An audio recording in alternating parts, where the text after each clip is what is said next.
Live with studios in Midland and Odessa, you're watching CBS7 First Alert News at 9 on the CW The night it West happened out Texas. here, there was an officer, I don't know who it was.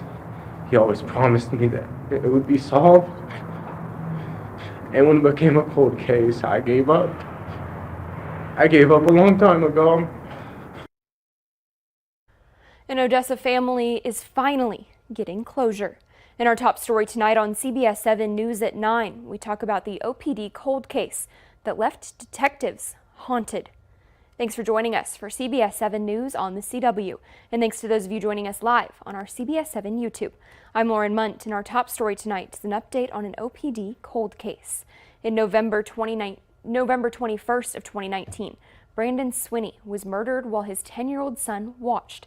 For the last 5 years, detectives with the Odessa Police Department searched for Swinney's killer with very little progress. Today, OPD announced that they've secured an arrest warrant for Roman Alvarado, the man that they believe to be the murderer. Alvarado is currently serving a lengthy prison sentence on unrelated drug charges, but he will soon face these additional homicide ones. I hope he will do a bunch of time, and I hope he spends the rest of his time in that federal prison for what he has done to me and my family. OPD says that major advancements in forensic network signal technology helped the homicide team get a lead into the killer's identity. Advancements like this are happening every day, and Police Chief Mike Gerke hopes this gives victims of other cold cases a reason to keep believing. To the families of the victims of other unsolved murders, I know that you feel that nothing's being done on your case, but I hope that today's news shows that the Odessa Police Department never gives up on these cases. More details on this case are up on our website. Just go to CBS7.com. And many of you may have seen videos on social media of a teacher who appeared intoxicated during the Abel Junior High end-of-year sports banquet. According to the Midland County Sheriff's Office, Derek Doss, listed on the MISD website as an athletic coordinator and coach, was arrested for public intoxication last night. MISD released a statement about the incident and apologizing, saying in part, quote, MISD Athletics and the district would like to offer sincerest apologies to families and athletes who were in attendance during the Abel Junior High end-of-year sports banquet. MISD also shared with CBS7 that the individual is no longer an employee of the district. District staff will be supporting students to ensure a seamless learning experience and end to the athletic season. For the full statement, you can go to our website, CBS7.com. And day one of the 11th Permian Basin honor flight has come to an end. This trip began at Midland International and ended in the nation's capital. Weldon Davis is one of 3 Korean War veterans who are on the flight. He says when he got to Korea, it was all torn up. This was his first time seeing the Korean War Memorial site. Even though he doesn't think about the war anymore, the monuments that he saw, the statues of the soldiers, they brought him all back to Korea. I'm just glad I wasn't there when one of them boys was getting shot at and froze. A lot of them were frostbitten and all of that kind of stuff. But seeing them soldiers over there with their raincoats on, I remember that part because it was during rainy season. The other 2 Korea War veterans say they weren't able to interview because of the emotions that they felt during the wreath ceremony. Some have lost brothers, some have lost a part of themselves. Coming up on CBS7 News at 10, CBS7's Noe Ortega will recap today's events. We're going to take a pause now and talk your weather forecast with meteorologist Justin Lopez. Justin, it looks like a beautiful day in Washington, D.C. It was a hot one here in West Texas. What's it going to look like the rest of the week? Well, Lauren, I can tell you that we're about to see some changes coming back to our area, some more active weather coming back. Looking at our temperatures right now, we can see there's a little bit of a cool front trying to nose its way on into our region. You can see those 70s up north, 78 degrees in Seminole, 77 in Andrews. But we're sitting in the 80s here in Midland, Odessa at 83 in Odessa, 84 in Midland. Just to our south, we're still dealing with some warmer temperatures out near Rio Grande Village. Y'all are still sitting at 97 degrees. Winds at least are relatively calm. We're dealing with 6 miles per hour for Odessa, Andrews, 3 in Lamesa, and Big Spring, 7 miles per hour. out in Midland. But over the next coming days, we're going to see an active pattern return to our region. Those rain chances will go back up. As we can see, tomorrow we're going to see the potential for some severe weather, but very isolated. We'll give you more updates coming up next. Thank you, Justin. And today was the first day of Viva La Fiesta at the Ector County Coliseum. And this is the first year that the fiesta will last 4 days. With over 100 vendors, carnival rides, yummy food, petting zoos, and even a rodeo, there's something for everyone. It's really a celebration of culture and music. And the event is full of concerts with a new main headliner every night. This year is the first time in 3 years that there will be country music present. We are getting a lot of calls from families where their dads are working here and they're coming here because they said, we need to come to this. And they're all thinking at first it was, oh, it's just a concert. Oh, it's just a concert. No, it's more than just a concert.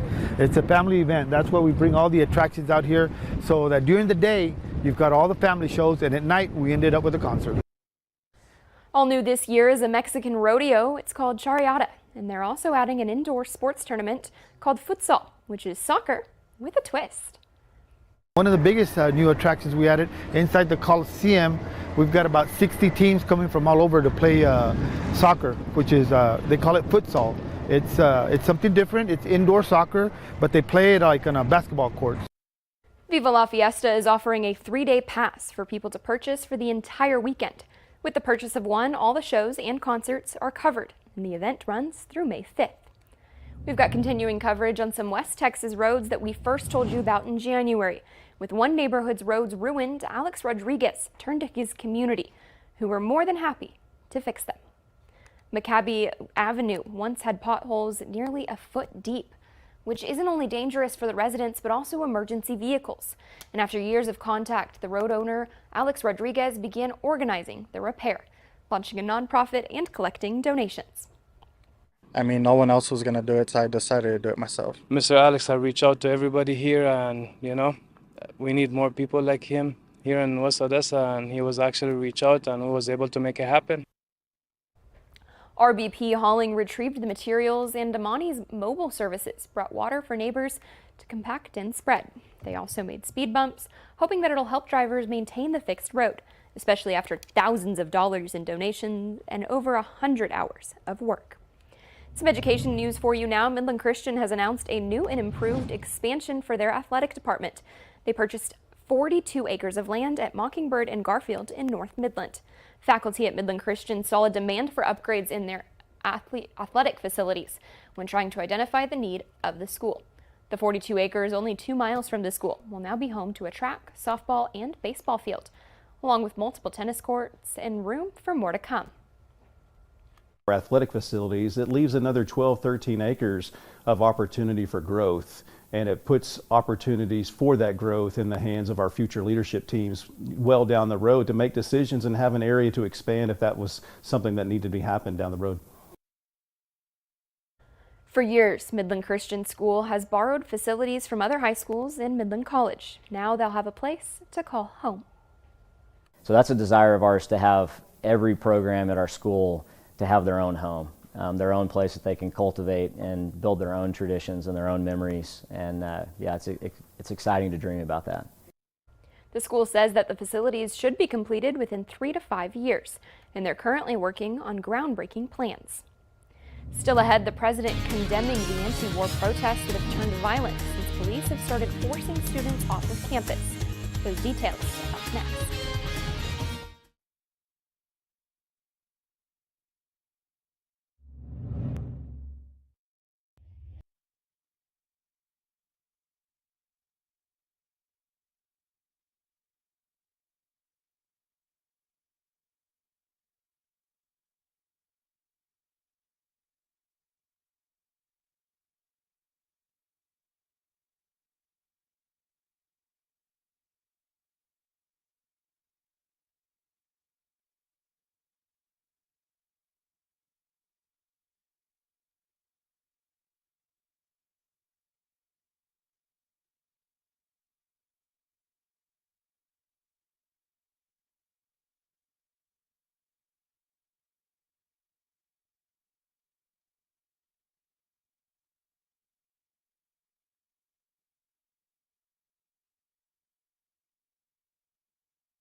After days of silence concerning ongoing anti-war protests at dozens of colleges and universities, President Joe Biden weighed in today, saying that students have a right to protest, but it should not infringe upon their right of other students to take classes and attend graduation. Gray Television's White House correspondent John Decker has the story.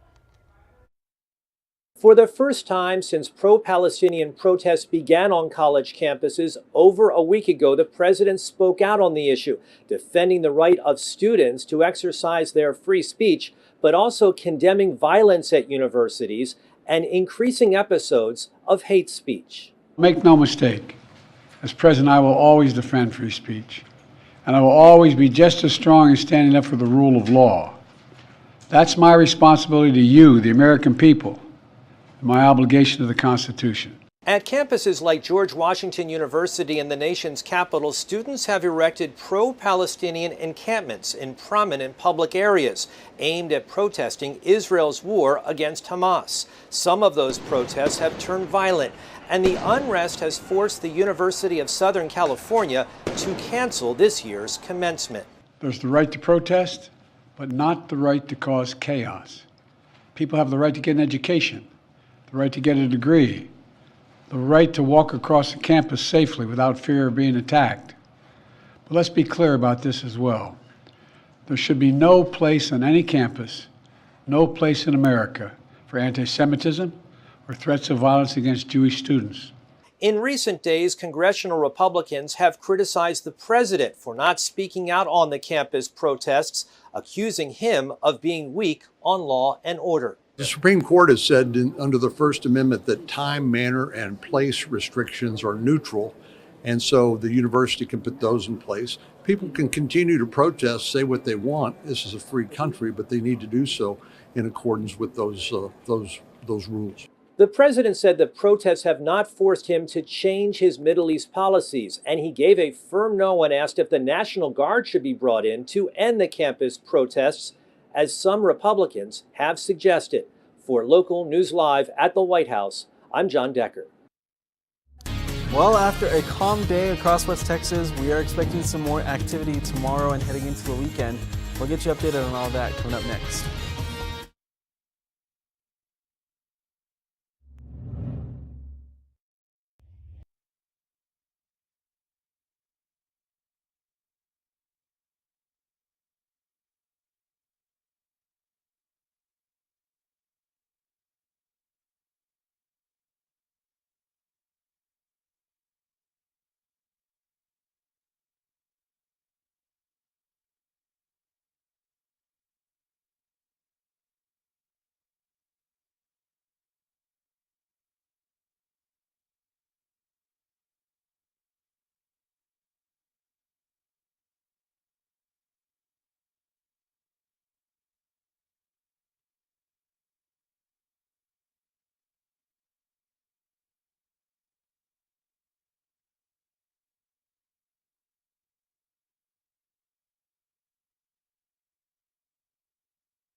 Now, from the CBS7 First Alert Weather Center, here's meteorologist Justin Lopez. Good evening, West Texas. It has been a quiet day across our region, but we're about to start getting some more activity.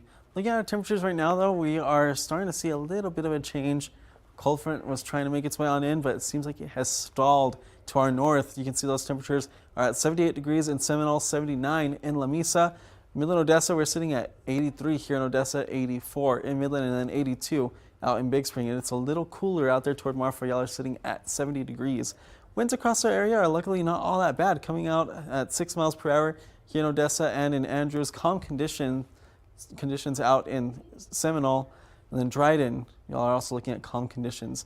Satellite and radar is showing quiet and tranquil conditions all across our region, but just to our east, that storm cell that you're seeing right near Abilene, that has been producing some tornadic activity. Luckily, it's not in our area, but we are going to see potential for more storms like that coming up in our region tomorrow, especially into the afternoon, as we get a little bit of a battle of the boundaries with these cold front and with this stationary front right here just to our north, and this dry line that we're setting up right there to our east. That in the middle is where we're going to see storm development tomorrow. And those storms do have the potential to become severe, so you're really going to want to pay attention and stick with us and stay tuned here with CBS7, because we are going to look for the chances of very large hail and damaging winds, and we can also not rule out the possibility of a tornado or two, especially if you're out toward the Big Spring and eastern areas from there. But Midland, Odessa, we are still included on the isolated side of that. So checking out that futurecast, we're going to continue with calm conditions through us this evening, and then as we go out through the overnight hours. Tomorrow morning, we're going to wake up to a couple of clouds out there. They will burn off as we go throughout the rest of the day. And then we'll see thunderstorm activity firing up by around the latter part of the afternoon hours, 3, 4, 5 in the afternoon. And then storm activity will continue the rest of the evening, then clear out once again as we go into the overnight. And then another disturbance will make its way on into our area coming out of the north on Saturday, triggering some more thunderstorm activity for your Saturday. And those storms do have the potential to also create some flooding.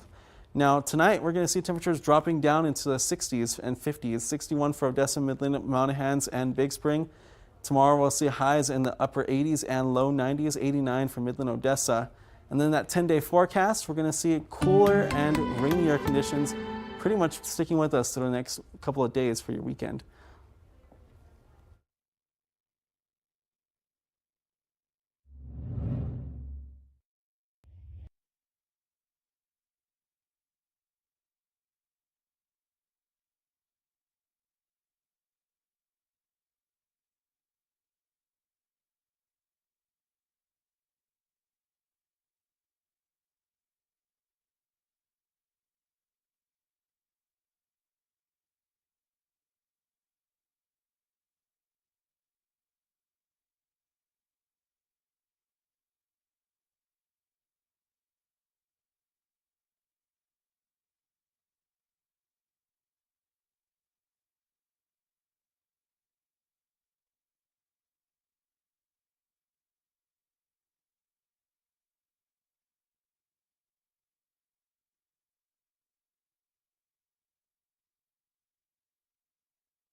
More than 30 herds of dairy cattle are infected with bird flu across 9 states, and the Department of Agriculture says tracking the outbreak has been challenging. Jen Sullivan looks at the potential health risks for consumers and economic impact this could have on the dairy industry in today's Consumer Watch. A large outbreak of bird flu in dairy cattle has some consumers worried about the safety of the milk they drink. But the Food and Drug Administration says early tests of pasteurized milk in areas where cows have tested positive for H5N1 suggest it is not infectious.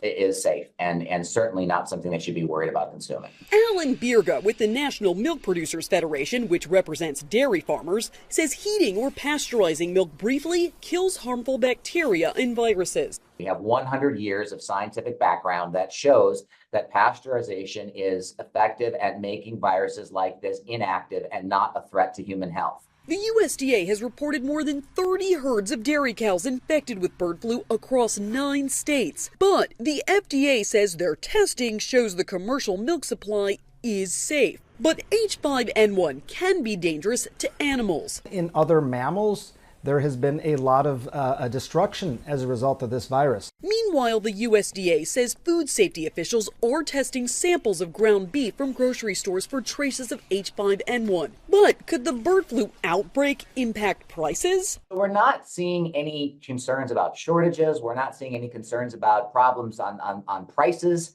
in terms of supply demand.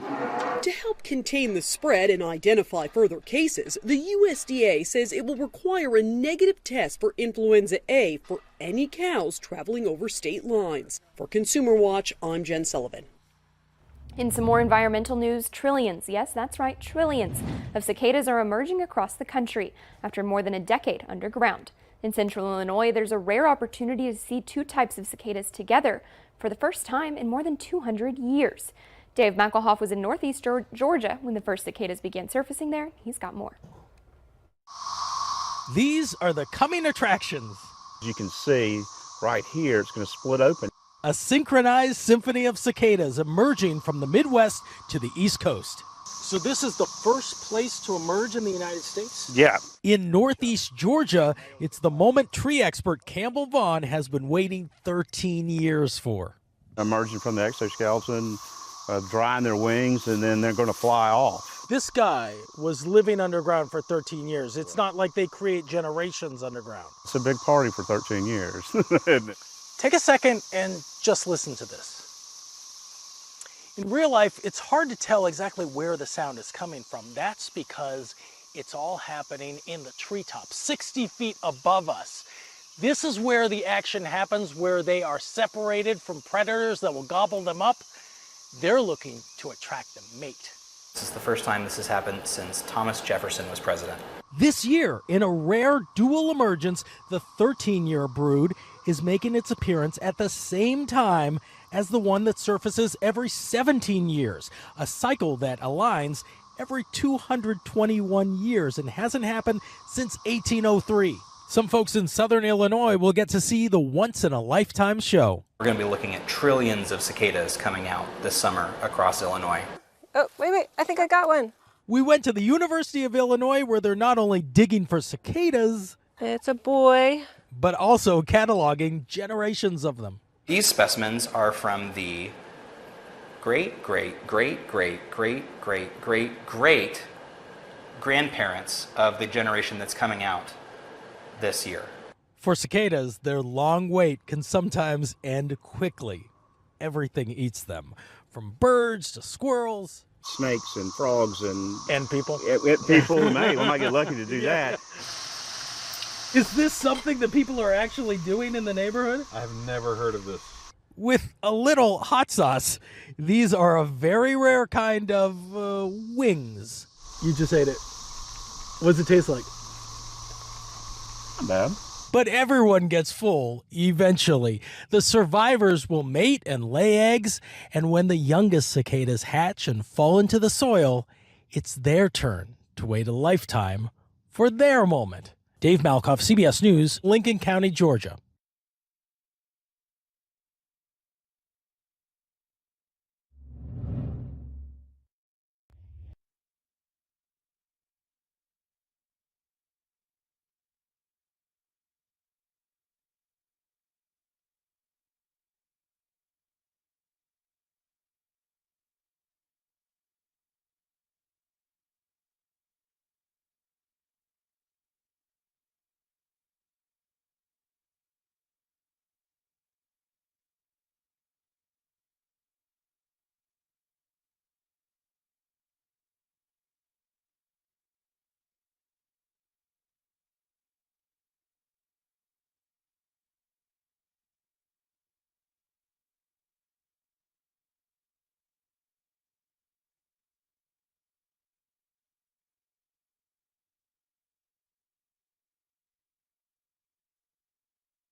All right, everybody, got some things that you're really going to want to pay attention to tomorrow. First of all, it's going to be a beautiful day. Otherwise, it's going to be sunny. It's going to be hot to warm for some of y'all. We're going to see 89 for Midland, Odessa as our high, but 95 out there in Pecos. But some chances of rain come in the afternoon.